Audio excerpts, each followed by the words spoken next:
Well, hello and welcome to Old People This Week. My name is Jeff, and that rascal there, in the hip hop world, they know him as Whiz Bang. That's Mike. How the hell are you, Mike? Good, man. How you doing? You obviously, did you hear my latest cut? It's pretty good. Old People This Week is a podcast for human beings who are 60 years of age or over. If you're a human and under 60 and you happen to stumble in here, you're welcome to stay and learn something because Mike and I are the smartest men in Riverside County, California.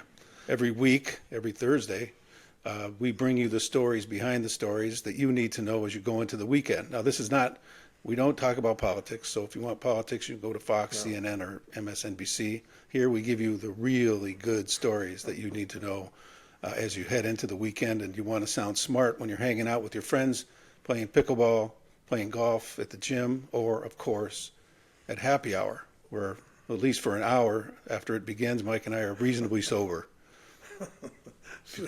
Measurably. Yeah. After that, you're on your own. Yeah. You please subscribe. If you subscribe, Mike will fly to your house or drive to your house or take his horse and ride over to your house and give you a haircut like he has. If you Absolutely. If you want a cue ball, there you go. Stunning. He'll bring his razor, his number 2 cut razor, and trim you down to size. Isn't that correct? Perfect. It's a master craft, well perfected over the years. And he'll do your dog too if you don't happen to want him to shave your head. Any living thing that needs a haircut. Living or not, he'll do it. Send us an email, oldpeoplethisweek@gmail.com. We love getting your emails. We love the comments. We'll take any questions and we'll answer any questions that you have. If you don't want to look at our wonderful faces, then you can check out this podcast on Apple Podcasts or Spotify. But it's all right here for you for free. But why would you do that? Yeah, why would you ever not when you want to can look take at this in? Yeah. Check out our Substack. It's 52tasks.substack.com. This past week we spoke about etiquette. And this coming week we're going to talk about what you wear, meaning what you wear says a lot about you. And we're going to instruct you on how to dress. We got some comments. Always good. That's always good. They're always good when they're good comments. They're not good when they're bad comments. First from a viewer by the name of Renee Eng. Now, Renee Eng, spelled E-N-G, is an acquaintance of mine. She is an anchor on Spectrum News in Southern California. Oh. And she has subscribed to our podcast, which we thank great. her for.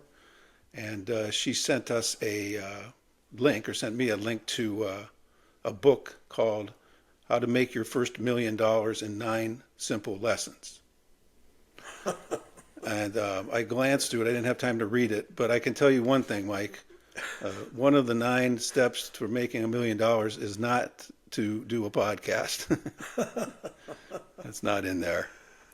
So, But if you cut your own hair, you save considerable funds that you could then buy NVIDIA stock with. oh my God, how much does NVIDIA stock sell for? It went down 7% today for some reason. But the whole market took a tumble today, so. Interesting. Yeah. I'll have to check and see if my $300 or $400 savings bond is still any good. And we heard from Allison Moreland, who has written us just about every week. She's great.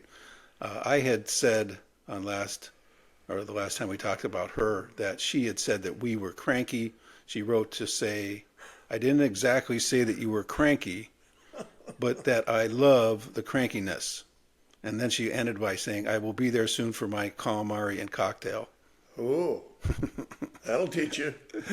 We're going to finally have to crack open the wallet for one of our viewers.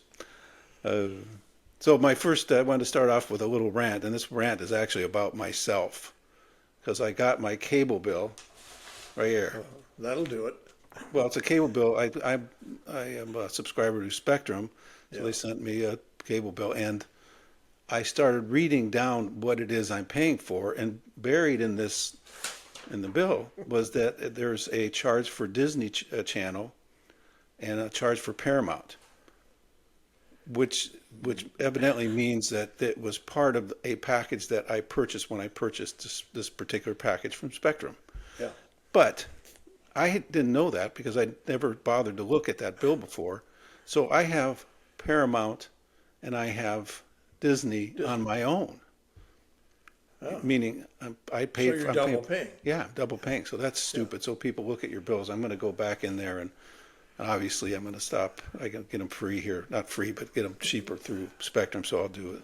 I was going to say you're a former, recently retired Spectrum exec.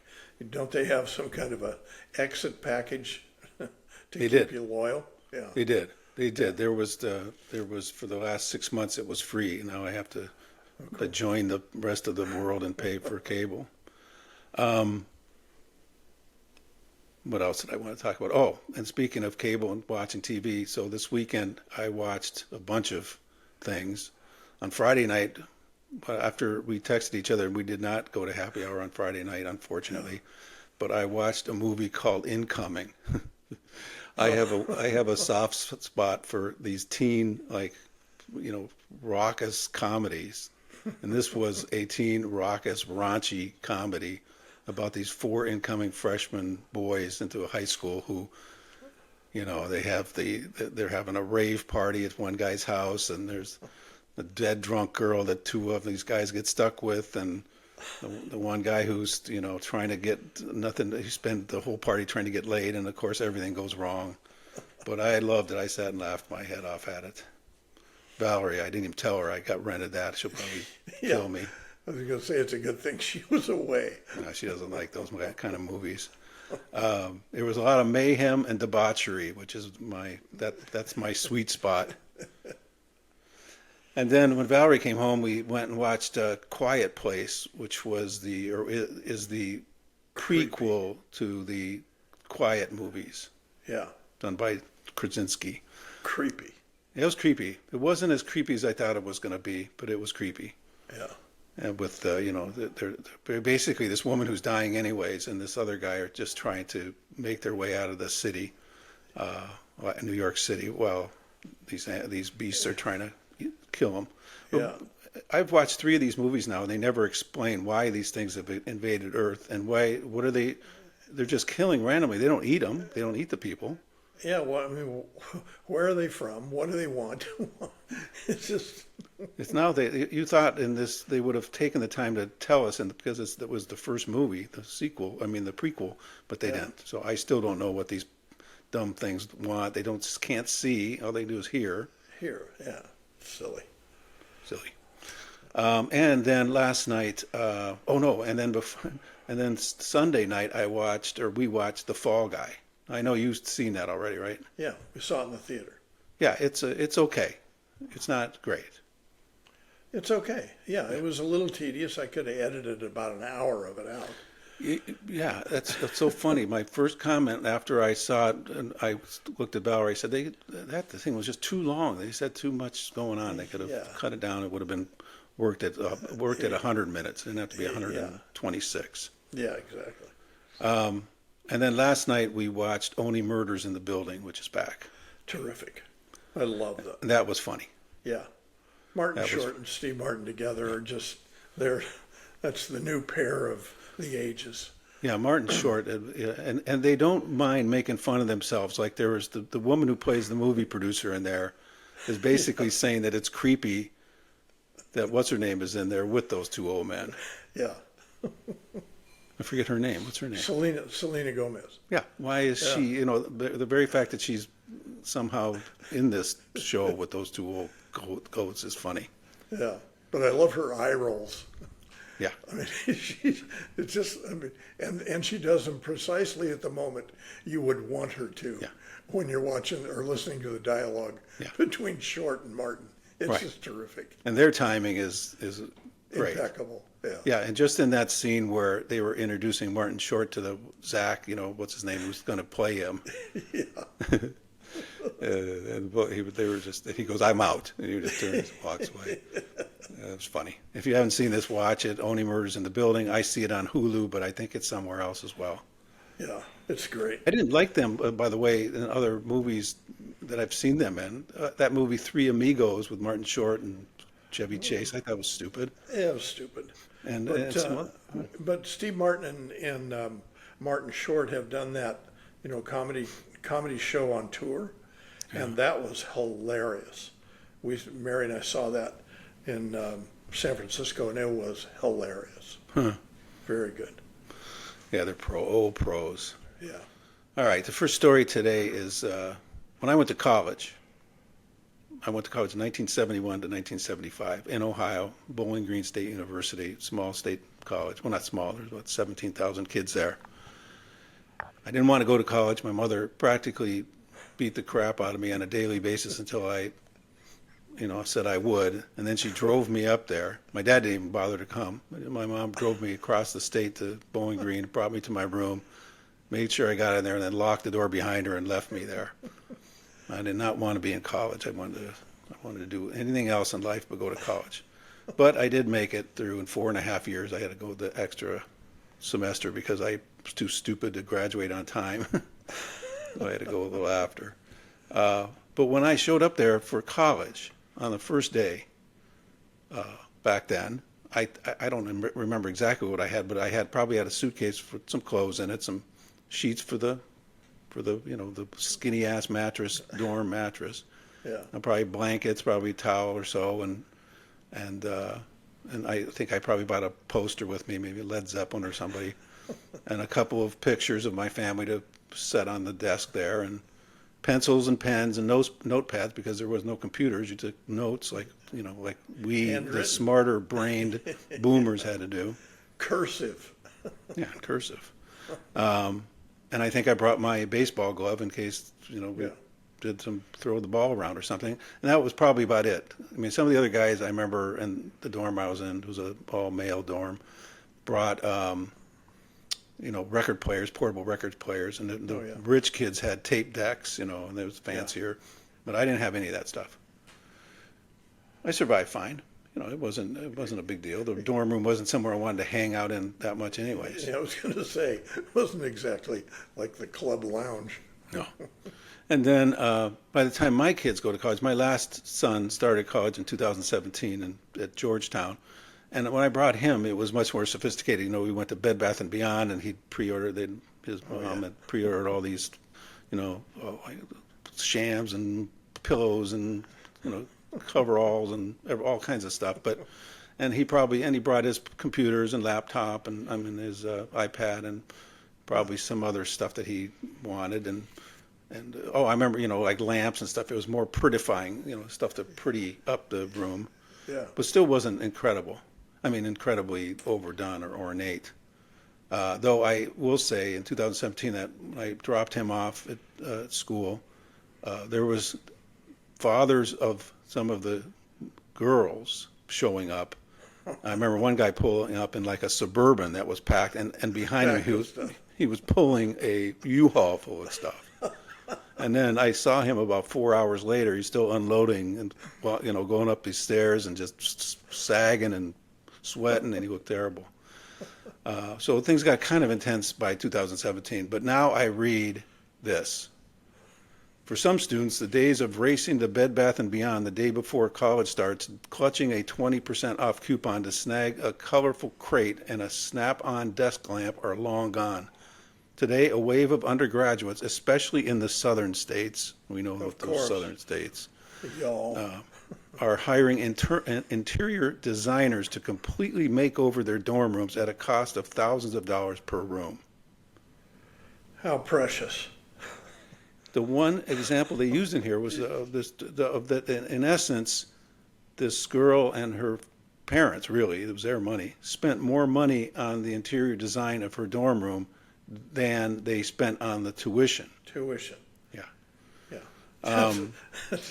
That's a case of questionable priorities.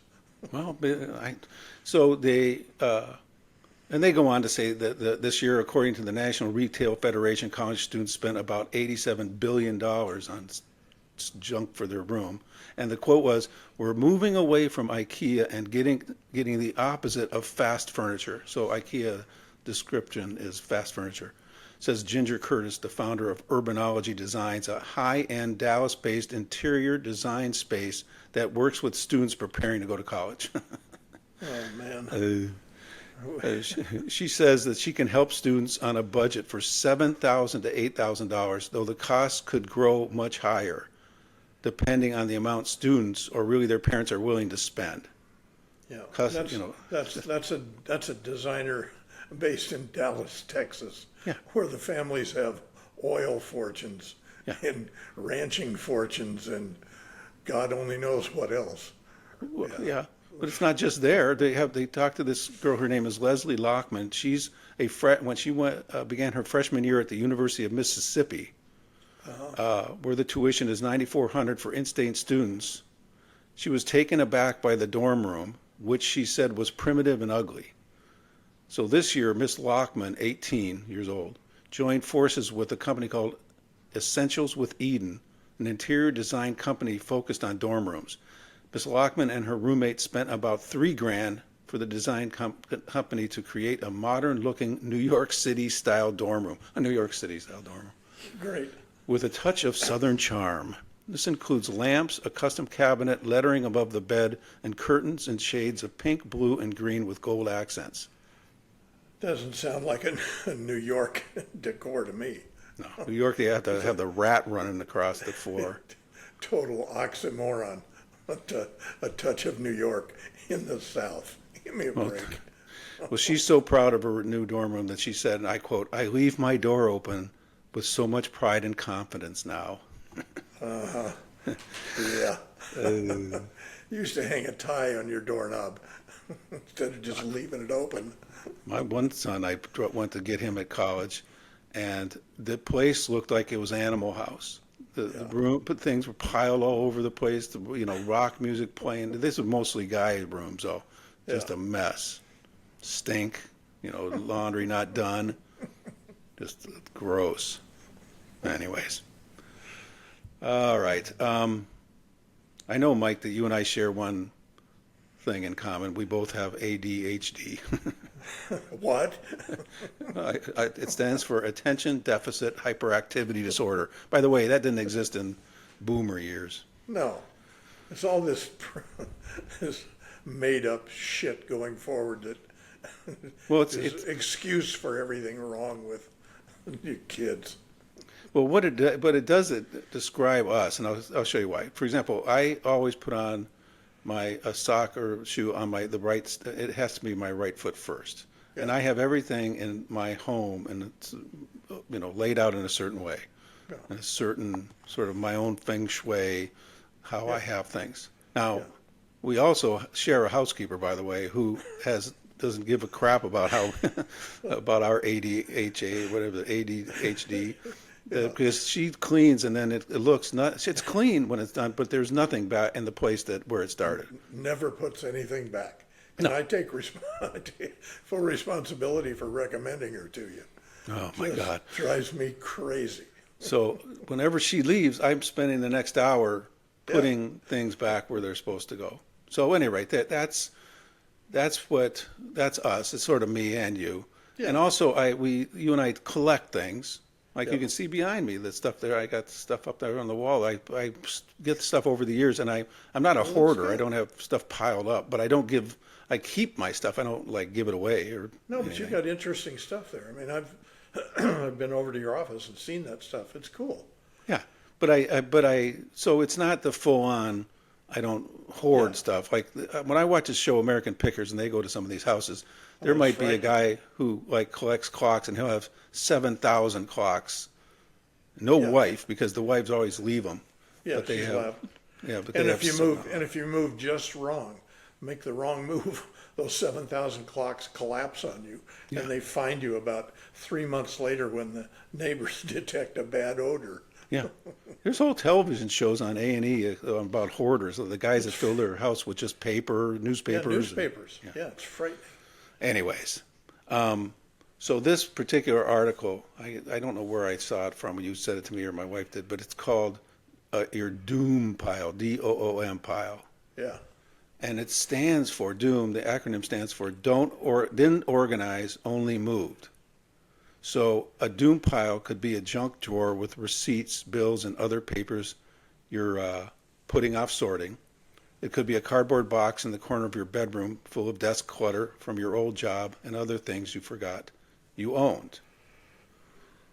So I thought this article was going to be about how you deal with the fact that you have these things in there. But the article was actually about the sort of the mental snap that happens when these people get crazy because they've accumulated so much and they just start throwing stuff out randomly. And then but that's something these people sometimes regret it because there's stuff in there that they shouldn't be throwing out. Yeah.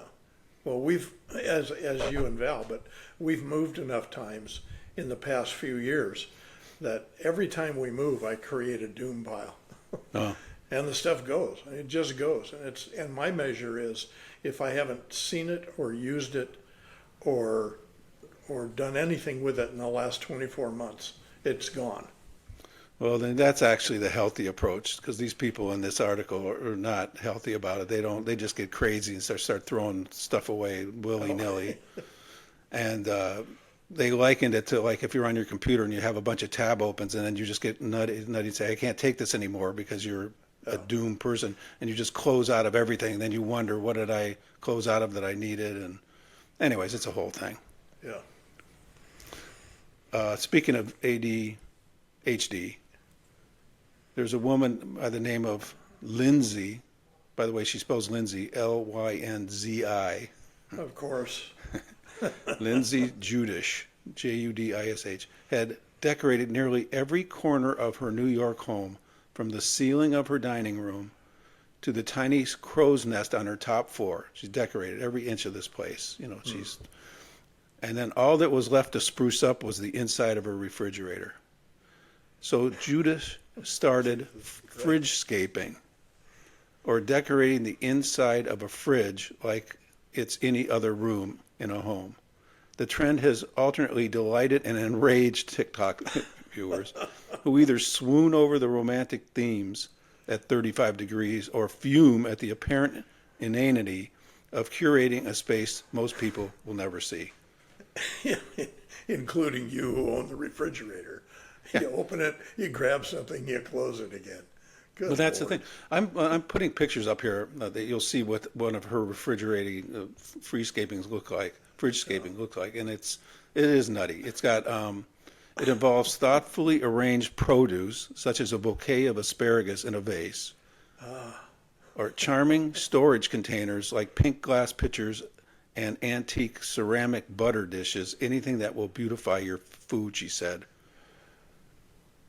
Oh boy, you want to go have a meal at her place? She said recently she started theming her Fridgescapes around properties like Bridgerton, or Fridgerton as she calls it, swapping out condiments and unsightly cartons for fridge-safe decor like picture frames and figurines. And I'll bet you she owns about 12 cats. Oh my God. Yeah, you're right. She's got to be a cat owner. She calls people get so pissed off at her that she said, I caused unintentional rage bait. Meaning her refrigerators are bait for people to get so mad at, and they just rip out at her. Oh my God.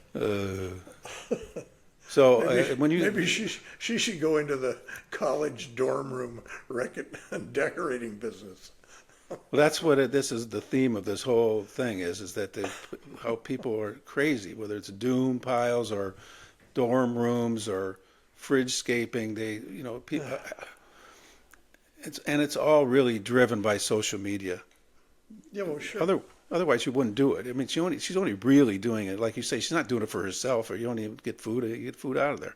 She's doing it so she can post on She's on Instagram. She's on everything, and it's a way for her to, I guess get people to sign up and eventually get subscribers and make some dough on it. Friends. She's finding friends. Maybe we should do something like that, Mike, and skip this podcast. Maybe we'll decorate our bathrooms up or something. No, let's not. Let's not. I'm not much of an interior designer, as you can see behind me. I'm just throwing pictures up on the wall. It looks pretty neatly arranged. It looks like there's some method to the near madness. There's my what is it called again? HD.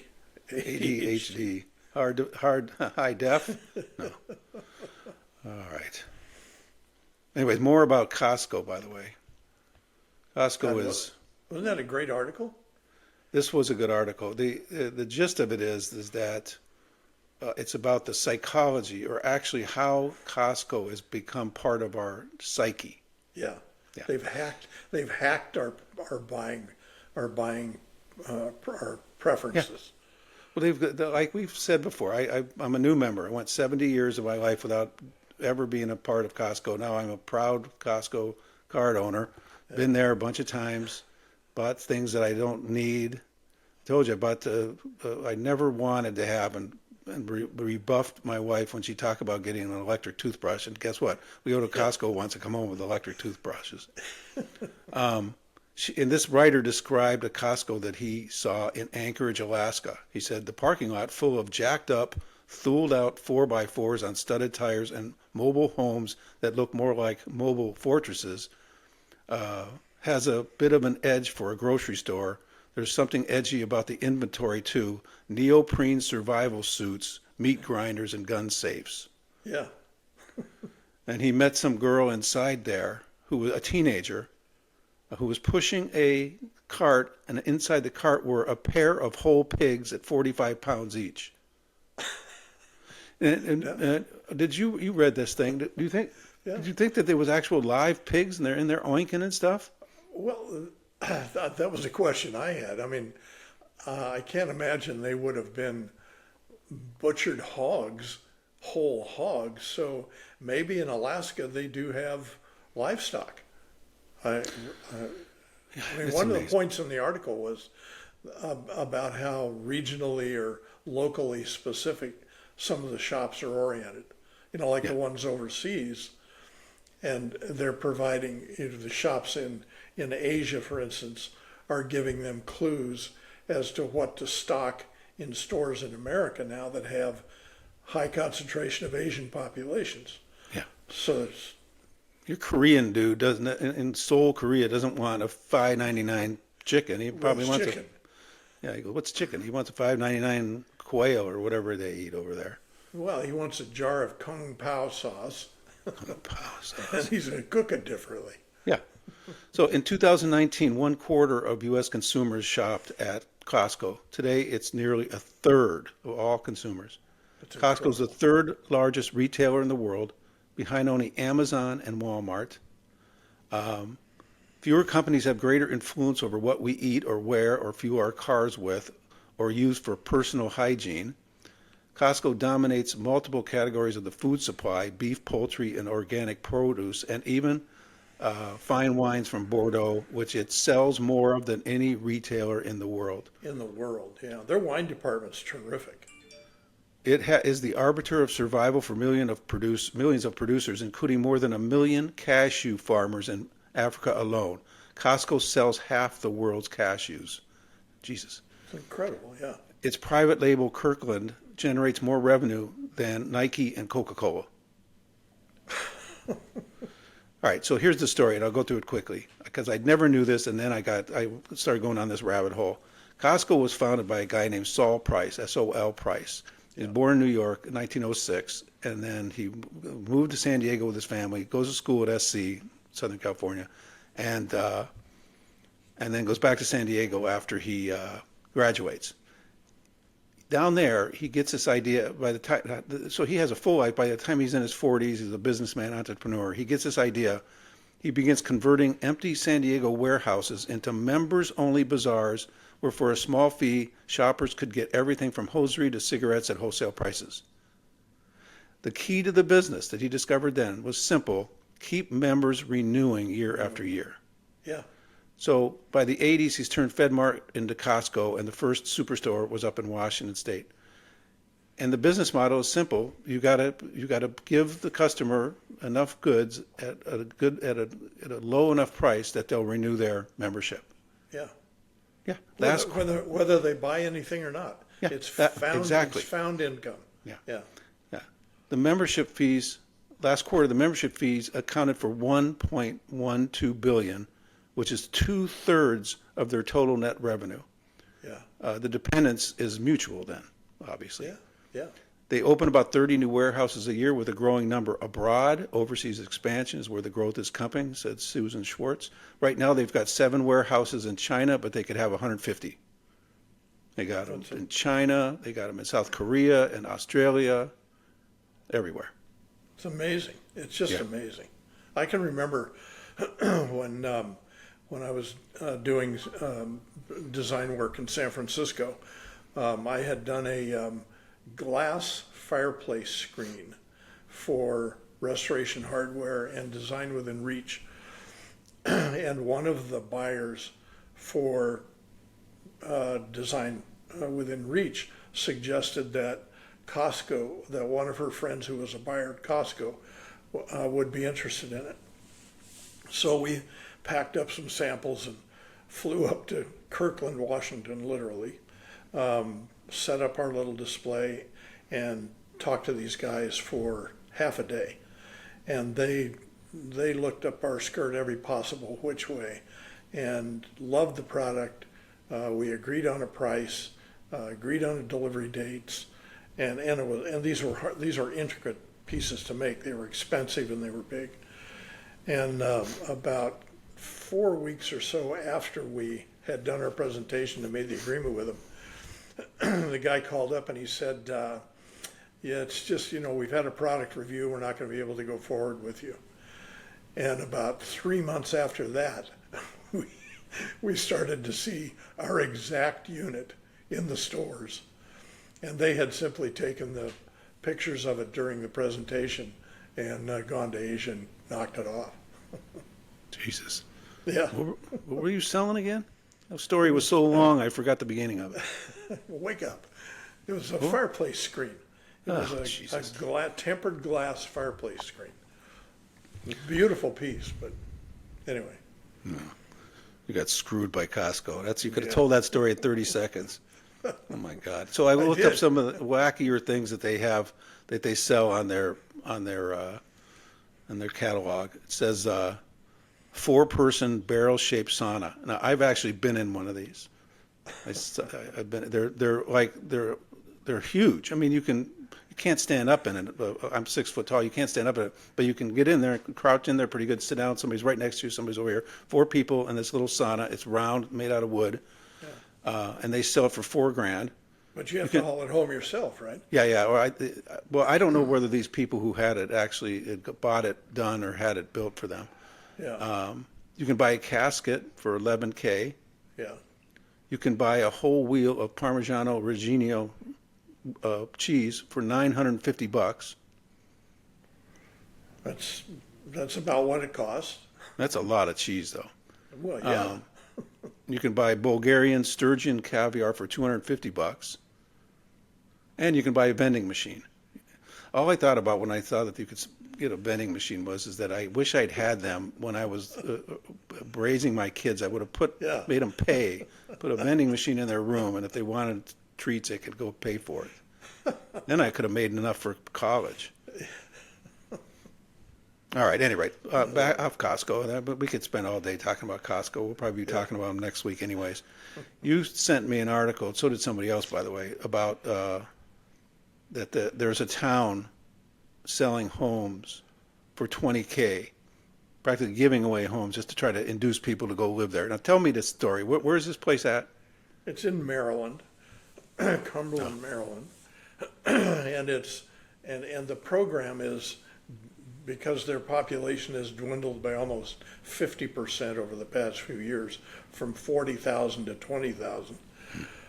And it's a nowhere little town, with very little to precipitate anyone to move there. But what they're doing is offering $10,000 in cash and $10,000 in an improvement budget if you come there and buy a house and agree to stay for 5 years Oh, boy. in the middle Well, of you just nowhere. lost me there at the end. I'd buy one of those, fix it up, maybe rent it out, but I'd stay in Yeah. Cumberland, Maryland for 5 years. Forget about Yeah, it. no, no. I mean, it's a place no one wants to be anyway. Yeah, So, yeah. You can imagine with the crime rate and stuff there, what's driven people out of there. yeah. The incident, I looked that up, by the way, and the crime rate is crazy. They've got a meth problem, as probably every other place in the Appalachians do. But yeah, it's just kind of ludicrous. Well, it's like it's not like you can go over to Italy in some of those small towns and get a house for $1 Yeah. and fix it up. Yeah, as long as you're willing to establish residence and fix it up. Yeah. Yeah. Well, I know, but that's living in Italy. If you're not going to get some Italian to come over here and pay 20 grand to live in Cumberland, Maryland. Yeah, Maryland, yeah. No. All right. That's crazy. I'll give them credit for one thing. Is that they're trying. Is that they looked at a problem and said we can't keep people here. The young people are all leaving. We got crime. Maybe we get some suckers to get over here with 20K, 10K, and then they can get in here. And if they don't get murdered, they can, we'll make some money and have a few more people in the town. Yeah, well, and it's like a lot of the towns in that part of the country too. They used to have a single large employer in an industry that no longer exists. And once the factory went away, they lost their tax base. They lost a reason for people to even need to live there, much less want to live there. Where's this at? I mean, was this you said it was in the Ozarks? It's the Appalachians. Oh, Appalachians. That's where they had a coal mine, probably. No, it was a manufacturing plant. I think it was a glass factory. No. Yeah, Libby. I think it was Libby Owens Glass Factory. Well, the same happened at my little town in Ohio when the steel business went south and all these ancillary businesses that were up in our area just closed, and then and as I call them, those Bill Hillies came, thousands of them across West Virginia up north into Ohio, and all of a sudden we're dealing with them and their meth and everything else. Yeah. All right, so we're going to close this out with another story that in the genre that you and I talk about quite a bit, which is what do they call those animals? Support animals. Support animals. Yeah. We did one last week where the support animals was this woman who had three parrots. Parrots. Yeah, that were so loud and obnoxious that her neighbors spent 20 years trying to evict her and kill the birds, is what it came down to. Yeah. And instead, she took them to court. She she said that these were her support parrots, and the federal court sided with her and made the building, the co-op, pay her $165,000 plus buy her apartment. Yeah. So $800,000 later, Yeah. she and her support animals moved on to terrorize someone else. I'm glad. I bet you that those people, though, even though it cost them $800,000 and took them 20 years, I bet you the first day that those things that place was quiet, they were probably crying. They were so happy. Oh, yeah, it was all worth it. All right. Well, this is another one. This dude, his name is, he's got a funny name too. Oh, Joey Henney. And he spells Joey, Joie. Of course. Joey Henney has a 6-foot-long alligator that he named Wally. So Wally Gator. And he has numerous social media sites. And he and his gator, that he describes as his emotional support gator, do things like visit Pennsylvania nursing homes, go splashing around in Philadelphia's Love Park fountain. They've met with the mayor of Philadelphia, and they've even brought him to a Philadelphia Phillies baseball game. By the way, Good if Lord. I'm an old folk, living in an old folk home, and some fool shows up with a 6-foot alligator. Yeah, and I can't run or wheel my wheelchair fast enough. I don't know Jesus what he's doing. Christ. And evidently the alligator wears one of those red harnesses, those support things that say support animal on it. Yeah, I love you, I won't eat you. Yeah. All right, so this is what happened. This is a kind of a convoluted story, but it's so stupid, but it's funny too. Yeah. So Henny and Wally, the croc, were visiting friends in Brunswick, Pennsylvania, when someone took the gator from his pen in the early morning hours of April 21st, and he was stolen by some jerk who likes to drop alligators off into somebody's yard to terrorize them, the account posted the next day. All right, so this is why it's convoluted. I got to tell you the story. So there's a guy that lives in Brunswick. His weirdness and his thing is he steals alligators and other wild animals as jokes, and he puts them into other people's yards to freak them out. So Wally and Joey and Wally are visiting friends in that town. This guy sees that some guy just came from out of town with his alligator, so he waits, he sneaks in there, he steals the alligator, and he goes to put it in somebody's lawn to scare them. Those people call the cops. The Department of, what do they call it? DNR, the Department of Natural Resources. They send somebody over there. They capture Wally and thinking it's just a regular old alligator. And they go and throw it in a swamp.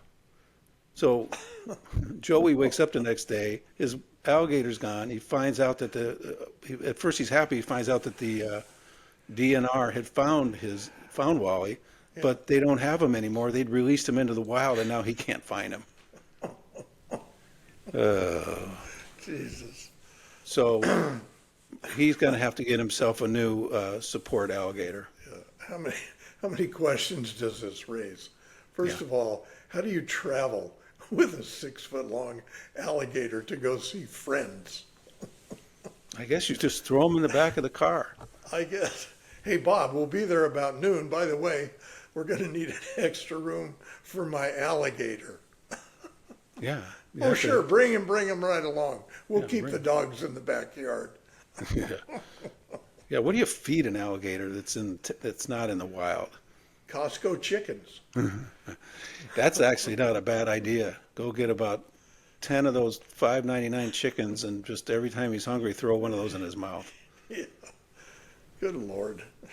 So as of this Friday, nearly 400 people had donated more than $10,000 to an online fundraiser supporting, in quotes, travel costs, advising costs, and possible legal and veterinarian costs related to Wally's disappearance. The bottom line is he used the $10,000 he got. He was trying to find a way to find Wally, but he's out in the wild. He's gone.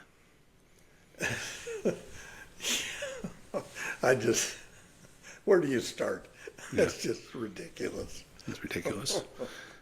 And again, he's not doing, in previous times, he probably wouldn't have a emotional support crocodile, but in the age of social media, that's what he was doing. He was posting all these things all over the place, trying to get attention for himself. People are nuts. They want attention. That's crazy. Like people who do podcasts. Who are you looking at? I'm looking at you, old man. You cranky old man, you. A cranky old man. All right, please, everybody, subscribe. If you subscribe, Mike will fly to you or drive to you or ride his horse over to your house, and he'll give you a haircut just like his. Exactly like this. It only takes 15 minutes, if that. No, it doesn't take 15 minutes. Not at all. Takes longer to mix the martini. You have to provide me. Yeah. Oh, now you're adding on that they got to get you boozed up. They don't want you boozed up or shaving their heads. That's for sure. I know. I can vouch for that right now. I'm going to do yours. I'm going to come over one day. I'm going to show you what a real good haircut looks like. I'm going to Sway's tomorrow. That's where I go to this place called Sway's.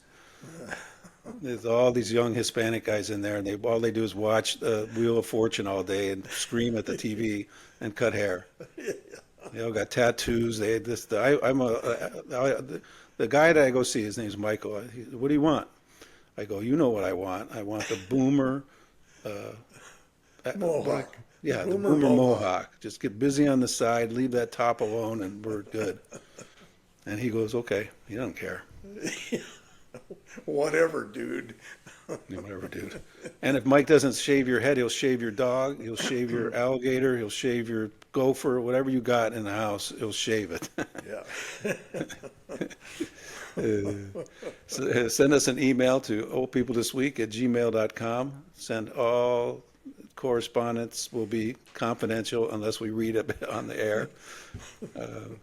And we'll take on any challenge, answer any question, tell you anything you want to know.